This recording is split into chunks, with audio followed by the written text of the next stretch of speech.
Armstrong County in west central Pennsylvania, southwestern Clarion County in west central Pennsylvania, until 8:15 p.m. What can I get this on? At 7:39 p.m., a severe thunderstorm was located near Slippery Rock, 47 miles southeast of Grove City, moving east at 40 miles per hour. Hazard, 60 miles per hour in gusts and quarter-size hail. Source, radar indicated. Impact, minor hail damage to vehicles is possible. Expect wind damage to trees and power lines, resulting in some power outages. Locations impacted include Grove City, Shatner Northview, Slippery Rock, Chicora, East Brady, Harrisville, Parker, Plain Grove Township, East Butler, Worthington, Inlenton, and Bruin. For your protection, move to an interior room on the lowest floor of a building.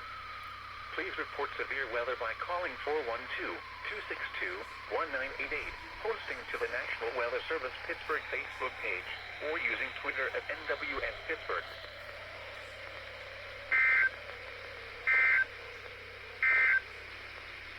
Near shore forecast.